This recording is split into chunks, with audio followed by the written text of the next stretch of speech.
Bonjour, j'aimerais vous parler de nos valeurs fondamentales qui s'expriment au travers des enseignements, des formations, tout ce qui comporte ce ministère et les ressources qui sont disponibles. Alors la première valeur que j'aimerais aborder, c'est la question de l'ontologie. L'ontologie, c'est l'étude de l'être, de l'existence même. Alors, je me rends compte, je fais le constat que bien souvent, nos vies en tant que chrétiens, nos vies dans nos églises tournent autour de la fonction. Et en fait, c'est un cheminement personnel qui a été assez profonde et que je trouve est profondément biblique aussi. Nous croyons que Dieu est avant tout un Dieu d'être et de relation.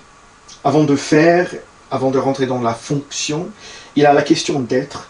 L'ontologie, c'est une valeur à laquelle nous tenons, car il est question de restauration de cette réalité en Dieu, lui-même, et notre réconciliation avec lui comme un Dieu d'être, comme un Dieu d'existence, avant tout.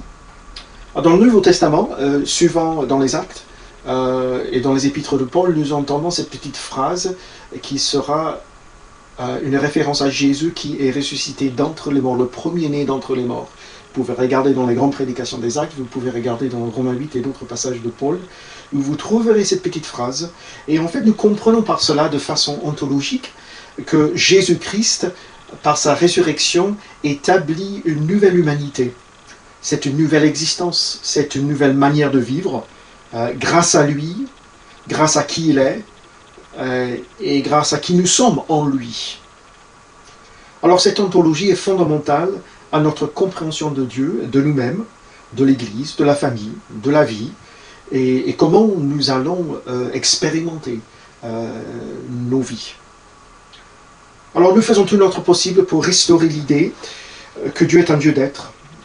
Avant de parler de fonction, nous avons besoin de comprendre qui il est dans son être. Par exemple, Dieu se révèle en tant que Père, ou parent. Jésus-Christ lui-même, il se révèle en tant que Fils, parmi bien d'autres aspects de sa nature et de son caractère. Le Saint-Esprit, tout simplement, se manifeste ou se révèle en Saint, parmi bien d'autres aspects de son caractère aussi. Alors nous comprenons que lorsque Dieu le Père, lorsque Jésus-Christ, lorsque le Saint-Esprit vivent ensemble, ils vivent dans une relation éternelle. Ce n'est pas une relation de fonction.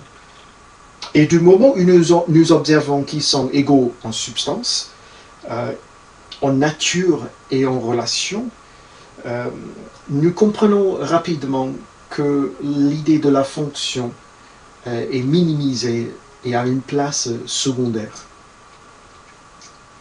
C'est ça qui change radicalement notre rencontre avec Dieu.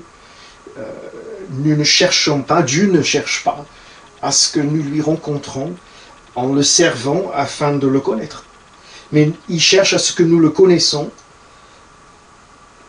et alors nous rencontrons l'héritage, les objectifs qu'il a pour nos vies en lui.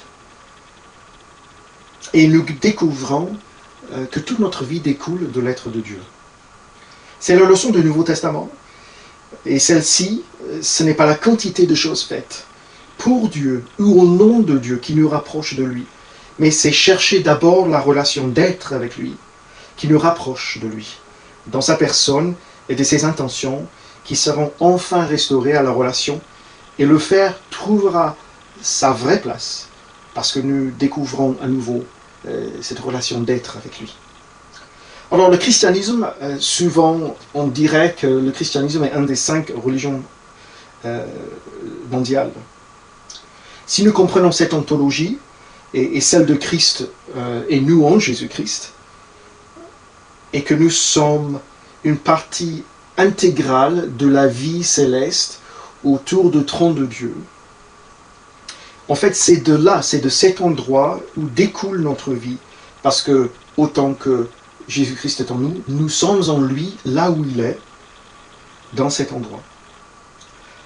Alors l'exemple de l'évangile de Jean, Jean nous expliquera que, en fait, Dieu le Père et Jésus-Christ et le Saint-Esprit, autant que nous demeurons dans les lieux célestes avec eux en Christ, les trois demeurent en nous. Et cette réalité céleste de la Trinité devient terrestre par l'incarnation dans nos propres personnes, dans notre propre vie, afin que la terre et le ciel soient reliés en nous par la personne de Jésus-Christ. Alors cela, ça ne nous amène pas à une religion, mais plutôt à entrer dans une nouvelle existence en Jésus-Christ, par laquelle il est le centre qui définit toute notre vie. Pensée, émotion, volonté, décision, épreuve, opportunité, même déception, même affliction, tout ce qui compose la vie, enfin. Il y a un processus de déconstruction de toute la religiosité que nous avons expérimentée et vécue dans la vie. Ce n'est plus une question de croire uniquement à la bonne doctrine, mais plutôt à une rencontre avec Dieu qui se révèle dans sa vraie nature, celui qui est juste, vérité, amour et lumière. Rencontrer je suis fera en sorte que nous soyons réveillés et restaurés à qui nous sommes. De comprendre cette ontologie, vous saurez que c'est une valeur fondamentale qui s'exprime au travers de tous nos enseignements et nos ressources. C'est notre perspective de voir des chrétiens affranchis d'une compréhension et d'une vie de fonction, ce qui est en fait une forme d'esclavage, afin de les aider à connaître plus profondément une relation avec Dieu, Père, avec le Christ, avec l'Esprit, dans cette ontologie de l'être et de l'existence.